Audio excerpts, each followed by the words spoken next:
Peace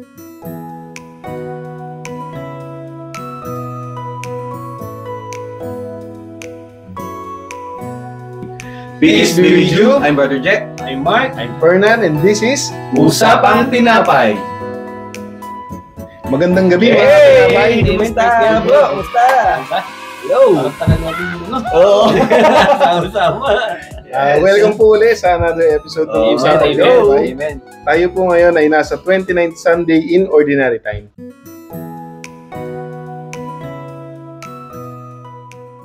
At ginugunita po natin ang World Mission Sunday and Sunday for Cultures. Okay mga kapatid, tayo ay dadako na sa ating pagbasa na babasahin ni Brother Mark.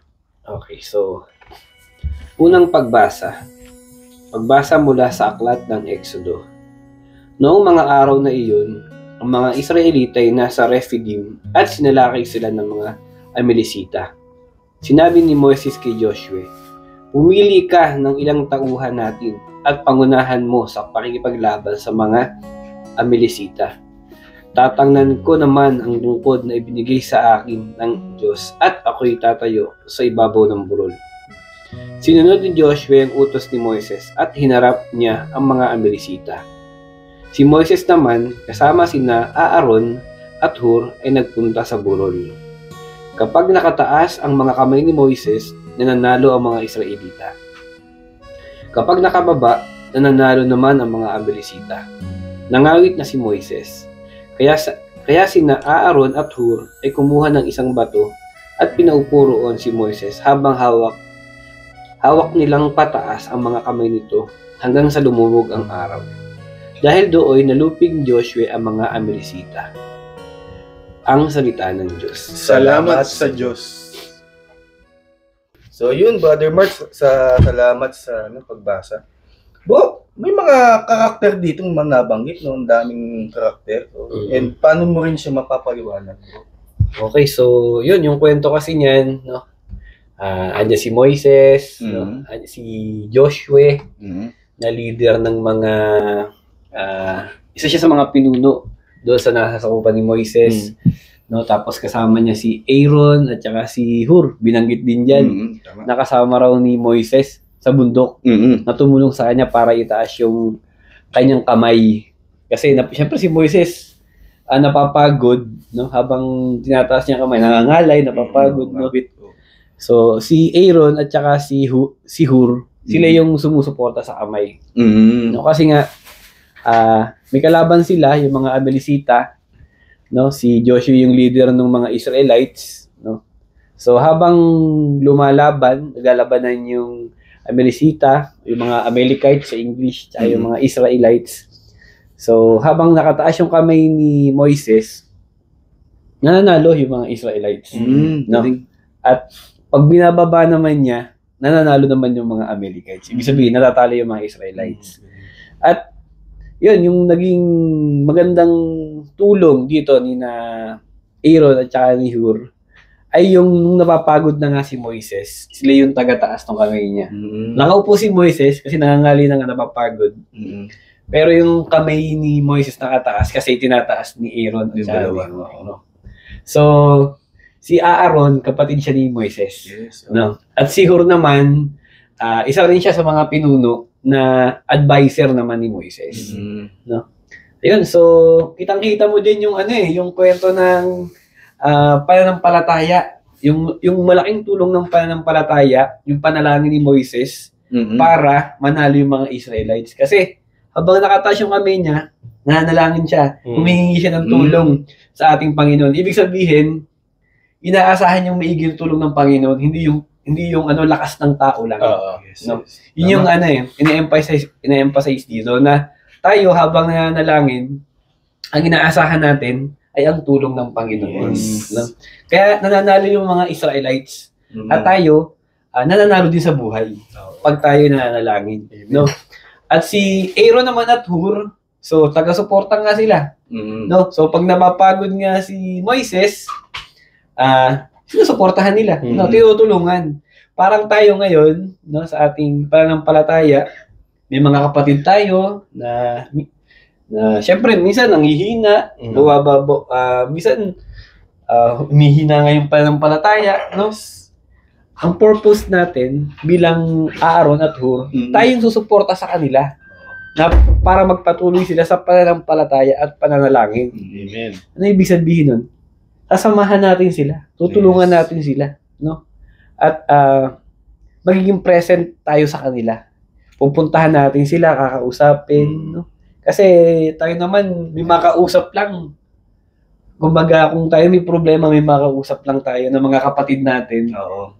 Most especially pagdating sa pananampalataya. Nagbabago yung isip natin, lalo minsan pag sobrang negative na tayo, no? Parang, ayoko na, pagod na ako. Daming ginagawa. Isasabay ko pa ba yung yung mga pananampalataya, yung panalangin na yan. Yun yung naging purpose ni Aaron at Hur na kailangan gayahin natin at suportahan din natin yung mga kapatid nating nanghihina sa pananampalataya. At the same time, dapat naman tayo parang si Moises, no? Na kailangan kung tayo nanghihina, humingi tayo ng tulong sa mga kapatid natin. Tama. No? Kumaga give and take. No? Nalalamot ako, parang ayoko nang sumimba. Oo. Hindi na ako makadasal, dami kong ginagawa, pagod na ako sa bahay. No? So tayo, kailangan nating tumulong. Kailangan nating humingi ng suporta, gaya ng ginawa ni Moises. Amen. Tama yun. No? Napaka-blessed natin kasi may mga kapatid tayong tumutulong sa atin.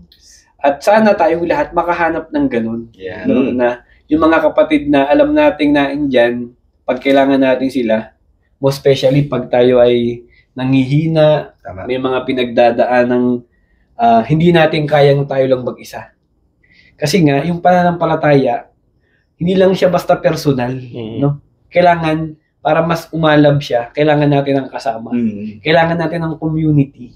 No? Kailangan natin ng ating mga kapatid para matulungan tayo, para masuportahan tayo, para lumakas muli ang ating pananampalataya. Amen. Gaya nung nangyari kay Moises, kay Joshua, kay Aaron, kay Hur, yung natalo ng mga Israelites, yung mga Amalekites. Amen. Amen. Nice. Let's go. Oo, eh.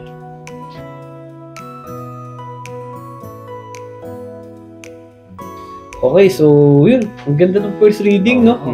Pag tumataas yung kamay ni Moises, no? Nananalo yung mga Israelites, no? At ngayon naman, basahin naman natin yung second reading. Basahin ni Brother Fernand. Okay. Ang ikalawang pagbasa. Pagbasa mula sa sulat ni Apostol San Pablo kay Timoteo. Pinakamamahal ko, huwag mong tatalikdan ang mga aral na natutuhan mo at matibay na pinananaligan. Yamang kilala mo ang nagturo nito sa iyo. Mula pa sa pagkabata, alam mo nang ang banal na kasulatan ay nagtuturo ng daan ng kaligtasan sa pamamagitan ng pananalig kay Kristo Jesus. Lahat ng kasulat ay kinasihan ng Diyos at magagamit sa pagtuturo ng katotohanan, sa pagpapabulaan sa maling aral, sa pagtutuwid sa likong gawain, at sa pag-akay sa matuwid na pamumuhay. Sa gayon, ang lingkod ng Diyos ay magiging handa sa lahat ng mabubuting gawain. Inuutusan kita sa ngalan ng Diyos at ni Kristo Jesus, na hahatol sa mga buhay at mga patay, alang-alang sa kanyang pagparito at paghahari. Ipangaral mo ang salita ng Diyos, napapanahon man o hindi. Hikayatin mo, pagsabihan at patatagin ang loob ng mga tao sa pamamagitan ng matyagang pagtuturo. Ang salita ng Diyos. Salamat sa Diyos. Okay, so salamat Brother Fernand sa pagbasa. So, Brother Fernand, may ipinapangaral ulit si San Pablo dito kay Timoteo. Ano ba yung mensahe ng ating second reading? Okay. So, yung second reading natin, nga siya? Isa na namang paalala ni Apostol San Pablo. Siyempre, hindi lamang para kay Timoteo, kundi para sa ating lahat na naniniwala kay Kristo. So, pinapaalala niya sa atin na tayo ay maging tapat at maging matyaga. So, maging tapat saan? Maging tapat tayo doon sa aral na nakukuha natin sa banal na kasulatan. Yes. Dahil siyempre, ito yung guide na iniwan sa atin ng Panginoon. Kung paano tayo mamumuhay. Kung paano natin ipapakita na tayo ay isang totoong Kristiyano na naniniwala sa ating Panginoon. Maging tapat tayo na willing tayong ipagtanggol kung ano yung itinuro sa atin ng Panginoon. Ito yung magiging panlaban natin sa mga maling aral.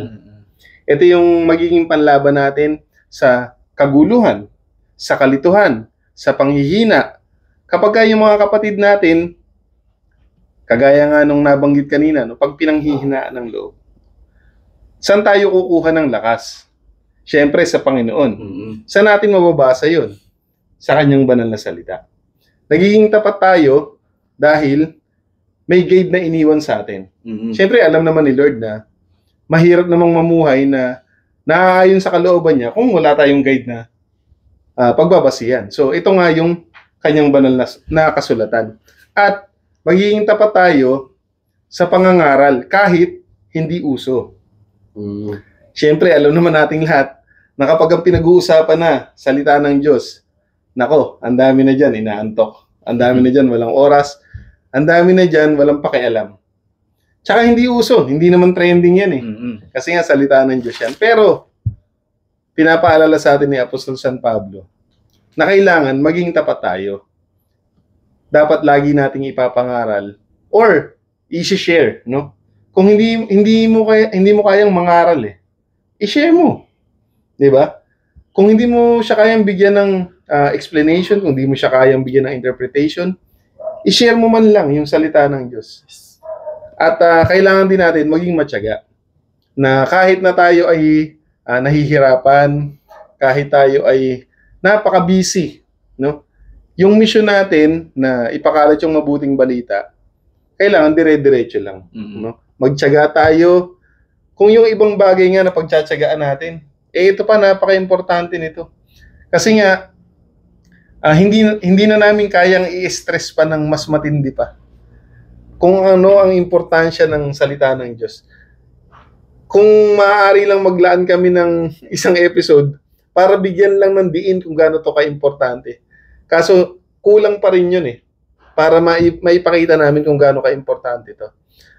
Siguro mga kapatid, marirealize lang natin or mabibigyan natin to ng importansya kung tayo mismo i-experience natin yung salita ng Diyos. Amen. So kailangan lang maging matyaga tayo para tuloy-tuloy lang yung pag-grow natin papunta sa ating Panginoon. Amen. Yan. Amen. Amen. Nice.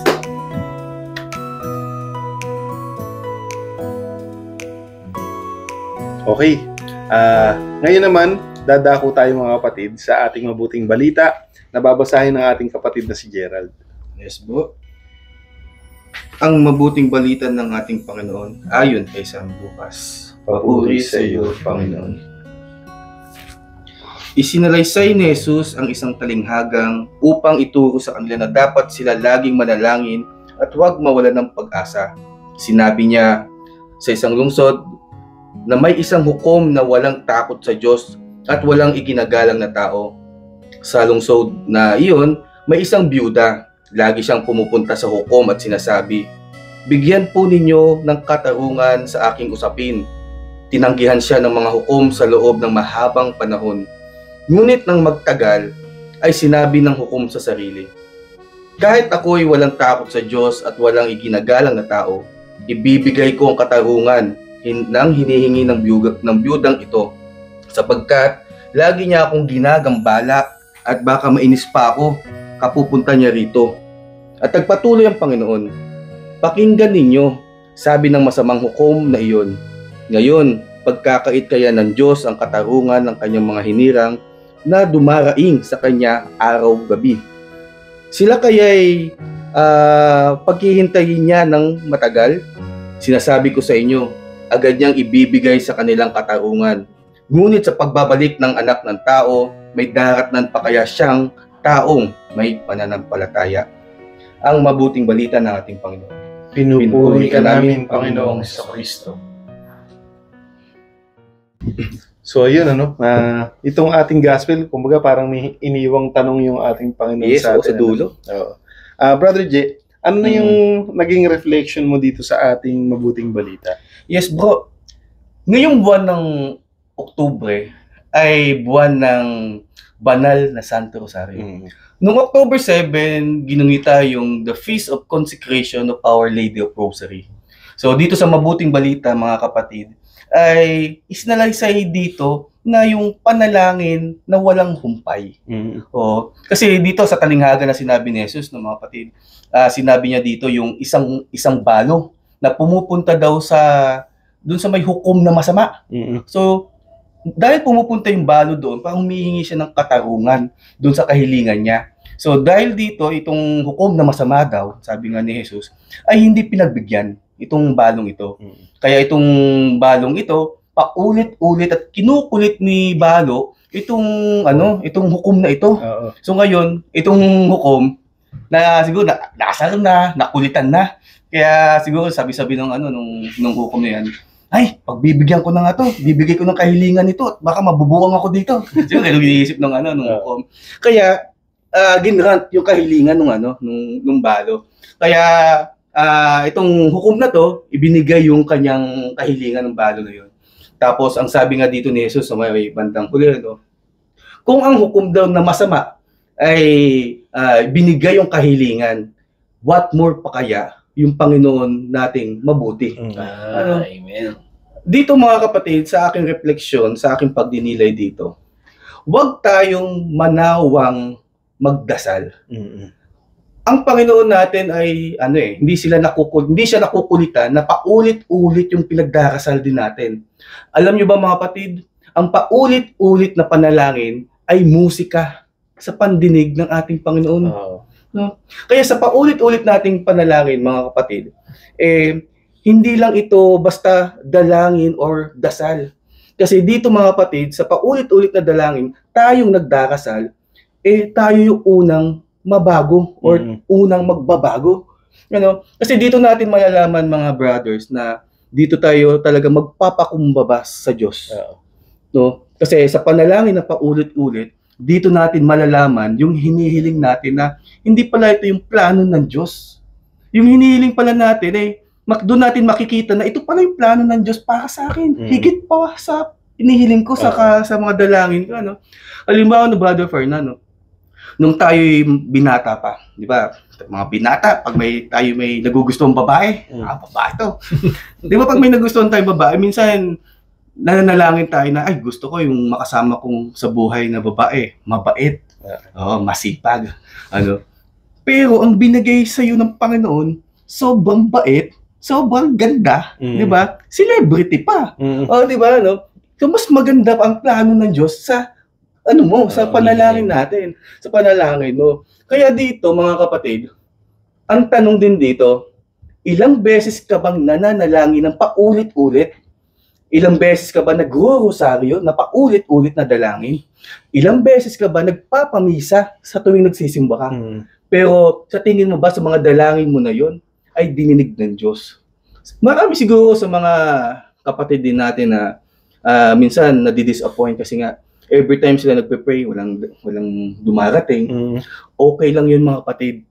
Kasi nga, di ba, naniniwala ko na ibibigay yun ng Diyos in His most precious time. Amen. So, at dito tayo nababago because our prayer makes ourself in good pagdating sa pananalangin. Dito mababago na, ay, ito pala ako pag nanalangin sa Diyos na kailangan muna maging tapat ako sa Kanya. Kaya mga kapatid, huwag tayong manawa kasi ang Diyos ay hindi yan naririndi sa mga paulit-ulit na dalangin. Amen. Tulad ng sabi ko kanina, ang paulit-ulit na panalangin ay musika sa pandinig ng ating Panginoon. Kaya mga kapatid, be persistent lang sa ating mga panalangin. Kung ito ay hindi pa dumarating, asahan mo sa precious time ng ating Panginoon, ay doon ibibigay ang ating mga panalangin. Amen. Amen. Amen. Yun. Amen.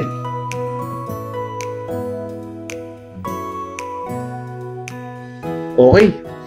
So ngayon pakinggan na natin yung ating mga basahin, napakinggan natin yung mga reflection ng bawat isa. Brother J, ngayon naman, pakibigay mo naman sa amin yung connection nitong tatlong binasa namin. Dito bro sa gospel, sa sinasabi dito ni Kristo, ang Panginoon hindi siya bingi, duminig ng mga panalangin ng mga tao. Tayo, siguro kailangan lang natin maging tapat sa ating panalangin. Tulad ng sinasabi sa second reading, sa sinasabi ni Pablo sa kanyang sulat kay Timoteo. No, maging tapat tayo sa ating panalangin. Baka kasi tayo ay nagdadasal lamang pag may kailangan. Amen. Tapos pag nabigay na sa iyo ng Diyos ang panalangin mo, doon ka na mawawala, madi-disappear. Nakalimutan mo na naman ng Diyos. Kumbaga, si Lord ginawa mo na lang na pang Santa Claus sa mga may kahilingan. Amen. Ang Panginoon nga, hindi siya bingi. Kaya katulad nung sinasabi sa unang pagbasa, no? Kaya bumababa ang kamay ni Moises, 'di ba? Kaya may supporter siya si Aaron tsaka si Hur. Dahil meron siyang kaagapay sa panalangin kasi sabi ni Brother Mark, kaya tinataas ni Moises ang kanyang kamay at hawak ang tungkod. Doon daw nananalo yung mga Israelita laban sa Amalekites. So, syempre, napapagod tayo. Nakakapagod manalangin kasi nga hindi dumarating ating mga pinagdarasal. No? At dito, sa panalangin na yun, dapat wag kang manawa.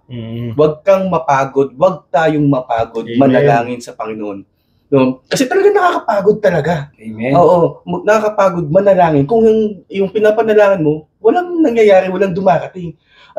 Pero sabi ko nga kanina, tapat ang Diyos. Amen. So, once tatapat ka sa Panginoon, tapat din sa iyo ang Panginoon. Yes. Tulad nga nung sinabi nung nakaraang reading, no? Kung hindi ka man tapat sa Panginoon, pero ang Panginoon tapat pa rin siya sa iyo. Amen.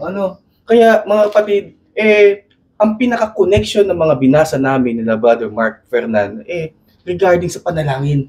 Amen. Yung nakakaano nga mga kapatid, sa mga nangyayari sa paligid natin ngayon. Luzon, Visayas, Mindanao na mga pagyanig. Sa Baguio, sa Bugo, sa Cebu, tapos sa Davao, sa may ang lalakas.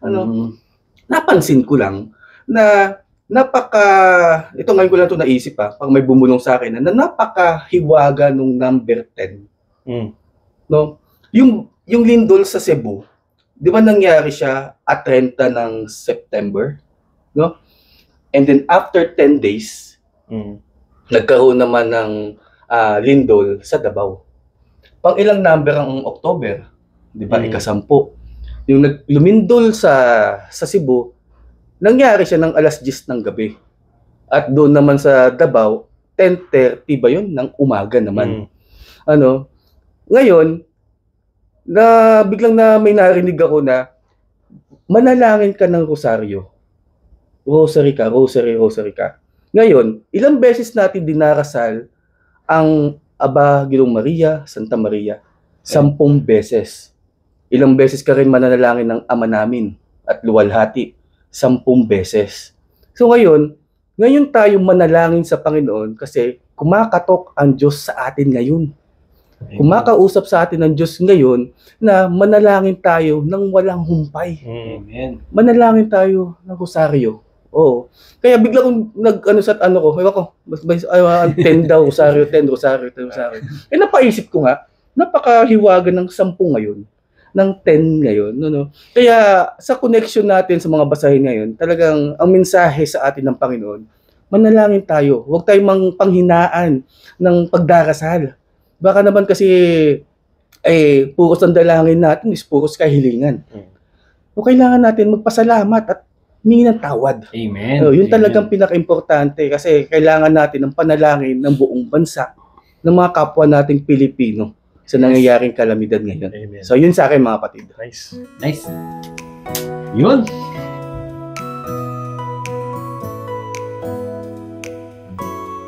So, yun. Tapos na tayo sa mga connections natin. So, mga kapatid, dakot naman tayo sa application. So, Brother Mark, so paano mo naman siya ma-apply itong mga binasa natin? So, yun. Kailangan isipin natin na tayo ay may katulong sa ating buhay. Hindi yung buhay natin, hindi tayo lang. Yes. Isipin natin na tayo ay nabubuhay na may kasamang Panginoon at hindi natin kailangan sarilinin yung ating buhay. Amen. So, bakit kailangan ganun yung maging thinking natin? Bakit kailangan maging ganun yung pamumuhay natin? Kasi, lagi nating iisipin na sa bawat problema, bawat nangyayari sa ating buhay, lagi nating maiisip na may Panginoong pwedeng tumulong sa atin. Yes. Amen. Hindi natin kailangang sarilinin lahat ng problema, ayusin lahat ng problema ng tayo lang, no? Kasi may Panginoong handang-handang tumulong sa atin na magbibigay sa atin ng wisdom, ng lahat ng pangailangan natin, kung paano ba natin malulutas yung ating mga solusyon. Minsan nga, hindi natin kailangan gumawa ng aksyon eh. Si Jesus Christ na mismo yung gagawa ng paraan para masolusyonan yung mga problema natin. Yes. Kasi tayo, minsan hindi natin lang bagay sa problema natin, di ba? Pero pag ipinalangin natin, ipinagkatiwala natin sa Kanya, siya yung gumagawa ng paraan. At magugulat na lang tayo yung problema natin na solusyonan na. No? So, for sure, lahat tayo nakaka-experience ng ganyan. Kasi nga, ang Panginoon, pag hindi na natin kaya, lahat ng hindi natin kayang gawin, siya yung gagawa. Amen. No? Kaya napaka-importante na isipin natin, natandaan natin na may Panginoong tutulong, magmamahal, at patuloy tayong ituturing na mahal na anak. Amen. No? Na hindi tayo kakalimutan. So, yun, kailangan nating magdasal kahit walang problema. No? Kasi tayo minsan napapadasal lang tayo, Lord, kailangan ko ng ganito. Tama. Lord, pwede pong ayusin nyo to. Lord, Yes. sana po ganito, ganyan. No? Kasi minsan nanalangin na lang talaga tayo para humiling eh. No? Yes. Pero hindi lang yun yung purpose ng pananalangin o ng pagkausap natin sa ating Panginoon. Kailangan, sabi nga ni Brother J, humingi tayo ng tawad. No? Kasi nga tayong mga tao, makasalanan tayo. Yes. Bago tayo makipag-usap sa Kanya, kailangan mapatawad niya tayo. Yes. No? Para pag nakipag-usap tayo sa Kanya, mas maramdaman natin siya at marinig din natin siya pag kinakausap niya tayo. No? Kasi kailangan pakinggan din natin siya, hindi yung salita lang tayo ng salita. Yes. No? It's a two-way communication. Yeah. Ika nga. So, kailangan marunong tayong makinig. At tayo na-experience natin, di ba? Parang ang layo-layo natin sa Panginoon minsan, no? Pag ang dami nating nagawang kasalanan, Yes. no? Parang feeling mo, grabe, napapalayo na talaga ako. Minsan ang hirap magdasal, no? Parang kahit salita ka ng salita, feeling mo walang nakikinig sa'yo kasi nga, pakiramdam mo ang layo mo sa Panginoon kasi nga, marami kang nagawang masama sa Kanya. So, kailangan talaga yung paghingi ng tawad at pilitin nating makabalik doon sa posisyon na sobrang malapit tayo sa Kanya. Yes. Para mas ma-experience natin yung pagmamahal niya kasi pag ang tingin natin sa sarili natin, puro na lang tayo kasalanan, na ang dumi-dumi natin, parang tinatanggal natin yung kapangyarihan ng Panginoon, nalinisin tayo at mapatawad tayo. Amen. No? So, napaka-importante rin nga ng mga kapatid, no, ng mga suportang matutulong ng ating mga kapatid sa atin, lalong-lalo na sa mga panahon na nanghihina yung ating pananampalataya. Sakto. So, kailangan natin ng mga community, mga grupo, mga support groups, Yes. no, na nakakausap sa atin, na pwedeng ipagdasal tayo, no? Na pwede tayong suportahan kung ano ba yung dapat nating ayusin. No? Yes. Kasi, yun nga, hindi natin kaya yung sarili natin. Kasi kung sarili lang natin naasahan natin, napakahirap talaga. At ang ating Panginoon, bibigyan tayo ng mga kapatid na tutulong sa atin. No? Amen. Nagaya nga na ginawa ni Aaron at saka ni Hur kay Moises, na sa tuwing panahon na hirap na si Moises, nandiyan yung dalawa. Yes. At tayo, nangyayari sa buhay natin yan. Kaya huwag tayong humingi ng tulong, huwag tayong mahiyang humingi ng tulong. At huwag tayong mahiyang tumulong din. No? Tama. Sa mga pagkakataon na yung mga kapatid naman natin yung nanghihina. Kasi suportahan. Oo. No? Suportahan. At masarap din sa pakiramdam. Masaya yung buhay na may marami kang kaibigan na tumutulong sa iyo. Totoo. No, kasi sa experience pa lang natin, no? Minsan parang ayoko na mag-serve. At gano'n, parang hindi naman nagbabago yung buhay ko. Pero pag nakakaisip tayo ng gano'n, pinupuntahan tayo kagad ng mga kapatid natin, di ba? Mm-mm. Or pag magkaaway ng mag-asawa, no? Nakakatuwa na may mga kapatid tayong handang sumuporta, handang Yes. handang maglaan ng oras Oo. para puntahan tayo, para kausapin tayo. Kasi nga, suportahan niya, ayaw natin ng Malalaglag. ng may nalalaglag, na may mawawala, ng may manghihina. Kasi ang gusto ng Panginoon, sabay-sabay tayong Yun. sama-sama, sabay-sabay tayong mananampalataya sa Kanya. Amen. Mm-mm. At gusto niya, mas dumami pa tayo. Tama. No? Hindi tayo lang, hindi tayong mag-isa lang. Kasi ang buhay natin ay hindi lang para sa sarili natin. Lalo't higit para sa ikabubuti ng lahat, ng mas maraming tao. Amen. Kaya tayo nilagay ng Panginoon dito sa mundo. Amen. Para magmahal din ng iba. Gaya ng pagmamahal ng Diyos sa mga kapatid natin. Yes. Nice. Amen. Amen. Amen. Nice. Amen. Okay, so okay na tayo sa application ko. Nasabi ko na. Ngayon, Brother Fernand, ikaw naman. Okay. Sa akin naman, ang application nito para sa akin yung about sa pagiging matapat at pagiging matyaga. Yes. So, paano mo maipapakita na ikaw ay tapat? Mm-mm. Well, madaling sabihin na tapat ako sa Panginoon, matyaga ako sa ating Panginoon kapag convenient para sa iyo. Yes. Paano kapag hindi na yung scenario, hindi na siya convenient, no? Halimbawa, outspoken ka about sa Panginoon, nag-share ka kasi marami kayo Mm-mm. Nasa grupo ka na marami kayong ganun. Paano pag napunta ka doon naman sa grupo na ayaw naman nila nung topic na yan? Na ang gusto naman nila na pag-uusapan nyo ay taliwas naman dun sa pinapangaral ng Panginoon. Paano na? Tatahimik ka na lang kasi nakikisama ka? Well, hindi yun hindi yung pagiging tapat. No? Mm-mm. Hindi porket marami sila at iisa ka, tatalikuran mo na yung pananampalataya natin. Hindi ganun. Amen. Kailangan manindigan ka. Hindi naman makikipag-away ka. Kundi,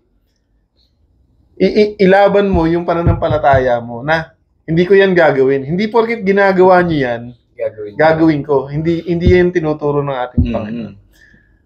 Yun, isang way yun, no? Na pagpapakita na ikaw ay tapat. Pati sa mga values, no? Halimbawa, ikaw ay Katoliko, no? Ang boss mo ay ibang relihiyon, halimbawa, no? Syempre, boss mo yun. Yes. May gusto siyang ipagawa sa'yo na laban sa katuruan natin bilang Katoliko.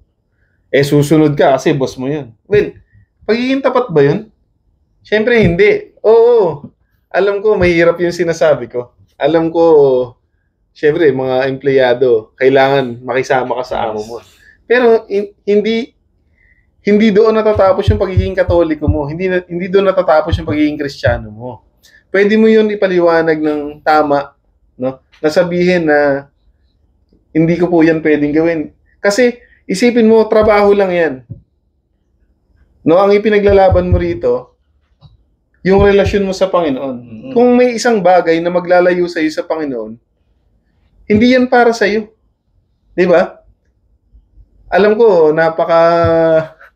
napakahirap akapin nung ganong klaseng paniniwala na every time kailangan maging tapat ka. Pero mga kapatid, yun po yung calling sa atin. Alam naman natin na hindi madaling sumunod sa landas na tinahak ng ating Panginoon. Pero alam naman din natin kung ano yung reward pagkatapos nun. Kasi nasa Bible yun di ba? Nakasulat yun, binasa natin. Kaya nga sinasabi ng Panginoon sa atin, no? Maging tayo, i-ready natin yung mga sarili natin. Na kung talagang gusto natin siyang sundan, kailangan handa tayo, maging matapat tayo dahil hindi madali. Hindi madali. Kaya kung mga kapatid, kapag sinabi natin sa sarili natin na nagdesisyon ka na pinili mo si Lord, kailangan sa bawat oras ng buhay mo, bawat sandali ng buhay mo, siya yung pipiliin mo. Wala naman po akong layunin na baka mamaya nagiging dating ko na nagmamagaling kami. Hindi po. Lahat po tayo nag-i-struggle sa ganun. Kaya nga po tayo pinapaalalahanan Yes. para lagi po nating maaalala na kailangan maging tapat tayo sa Panginoon. Amen. At doon naman sa pagiging matyaga, ayan, maraming pagsubok, maraming kontra sa mga gusto nating mangyari. Maraming inihanda ang kalaban no? Para tayo ay mahirapan. Ang kailangan mo nga lang gawin, maging tapat at magtiyaga. Kasi kapag hindi ka naging matyaga sa ginagawa mo, in a way, hindi ka rin naging matapat sa ating Panginoon. Kapag nakaramdam ka ng konting hirap, kapag naiba yung flow ng buhay mo, ayaw mo na. Kasi ang gusto mo, si Lord yung babagay sa ano mo sa schedule mo Hindi ganoon. Babaguhin mo yung schedule mo para ma-accommodate mo yung hinihingi ng Panginoon. At maniwala kayo mga kapatid, kagaya nga ng nabanggit ni Brother J kanina, doon sa ating nakaraang episode, kahit hindi ka tapat, ang Panginoon nananatiling tapat. Yes. Dahil hindi niya maaaring talikuran ng kanyang sarili. So mga kapatid, tandaan natin na kapag tayo naging tapat sa Panginoon, naging matyaga tayo sa mga pinapagawa niya. Panghawakan natin yun. Siguradong mangyayari na ang Panginoon ang bahala sa atin. Kung ang kakampi mo ay yung gumawa ng lahat ng bagay, gumawa sa iyo, gumawa sa atin, lahat ng napapakinabangan natin dito sa mundong ito, sa langit, siya lahat ang gumawa. No? Isipin mo na lang, sinong pipiliin mo? May isa akong narinig na ano dyan na teaching tungkol sa bagay na yan. Ano? Naniniwala tayo na ang ating Panginoon ay namatay at muling nabuhay. No? So buhay ang ating Diyos. Amen. Ngayon, kung ikaw ay naglalakad sa isang daan, nagsanga yung daan, no? May dalawang nakitang tao ron. No? Sino ang pagtatanungan mo kung saan ka pupunta? Sa patay ba o dun sa buhay? Siyempre, doon ka sa buhay magtatanong. Kaya mga kapatid, kung tayo naniniwala na si Kristo ay muling nabuhay para sa atin, nag-alay ng buhay para sa atin, isipin nyo na lang, ano pa ba yung hindi niya kayang ibigay para sa atin kapag naging tapat tayo sa Kanya. Yes. Yun lamang mga kapatid. Amen. Amen. O yun. Ngayon naman, Brother J, Yes, bro. ano naman ngayon ang magiging application mo nito, bro? Oh, bro. Ang the best talaga application natin, hindi lang para sa akin, para sa atin, is yung panalangin. Amen. Oh, alam naman natin na ang panalangin, this is the number one communication to our Lord. Amen. Oh, magulat na lang kayo mga kapatid na may tumawag sa cellphone yun. So, si Jesus, wala yung cellphone. So, tanging talagang communication natin sa Panginoon is panalangin talaga. Amen. At huwag tayong manawa sa mga panalangin din natin. O, kasi ang ating Panginoon, hindi rin siya nagsasawa, dinggin ang ating mga panalangin. No?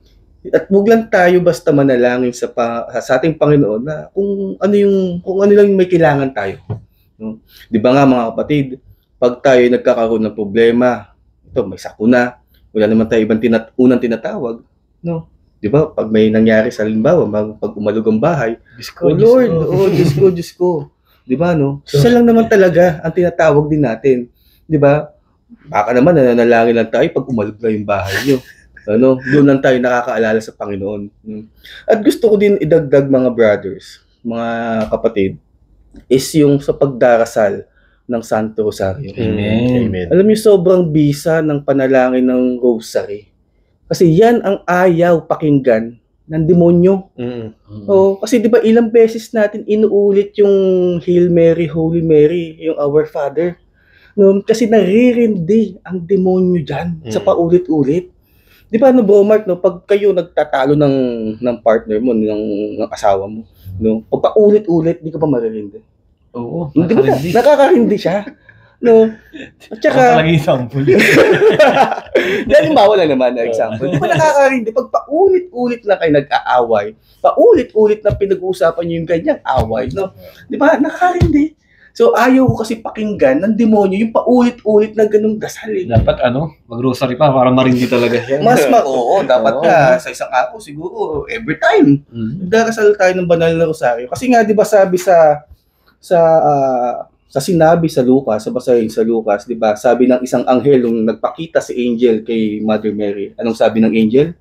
Blessed are you among women, and blessed is the fruit of thy womb, Jesus. So, ibig sabihin, talaga napaka-blessed ni Mother Mary kasi nga, dala niya sa sinapupunan si Jesus. Amen. Oo. At yung mga misteryo ng rosaryo, ito yung kwento ng buhay ng mga miracles hanggang pagtaas ni Kristo sa langit. Amen, amen. No? Kaya ginugunita natin yung pag-rosaryo. No? So, talaga dinadasal natin ang rosaryo kasi ito yung tinatawag nating paggalang.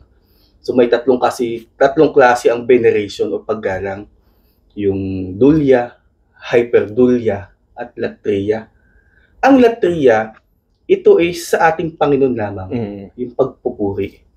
Ang dulya, ito is yung paggalang sa mga santo na mga nakasama ni Jesus sa kanyang paggawa ng mga pagpalaganap ng mabuting balita ng ating Panginoon.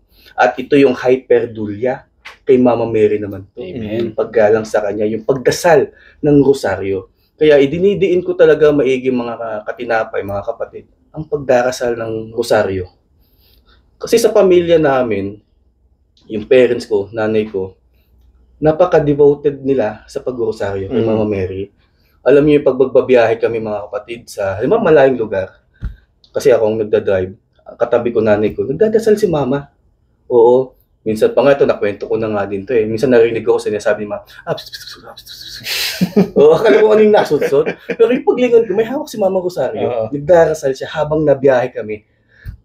Pauwi or kung saan man kami magpunta. Amen. Kaya hinihikayat ko kayo mga kapatid na magdasal tayo ng banal na Santo Rosario. Kaya nasasakto yung mga basahin natin ngayon sa nangyayari sa bansa po natin. Amen. No? Kailangan natin magdasal kasi humihingi tayo ng proteksyon, ng mantel ng proteksyon ni Inang Maria na magko-cover sa atin sa kahit anong bad spirit, sa demonyo, sa kahit anong calamities. Amen. So, yan, tayo mga kapatid, talagang hinikayat ko, magdasal tayo ng rosaryo.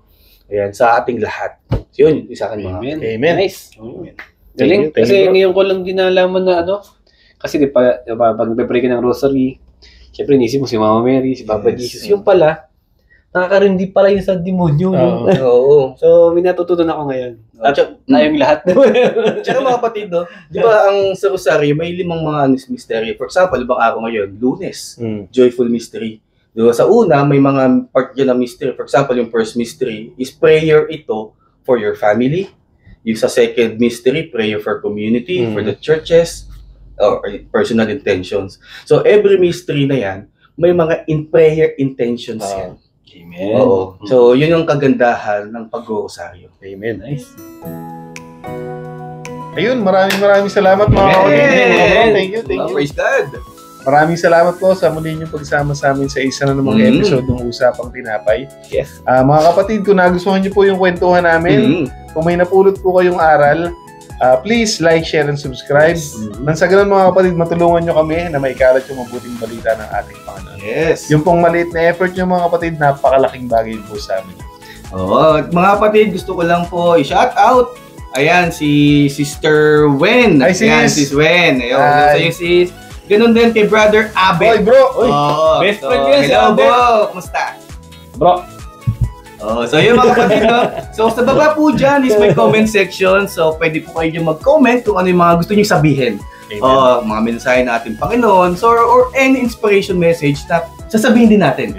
So dito sa natin sa ating podcast. So meron din po kaming Facebook page, so podcast. So hanapin niyo lang po Usapang Tinapay Podcast. Amen. amen, no?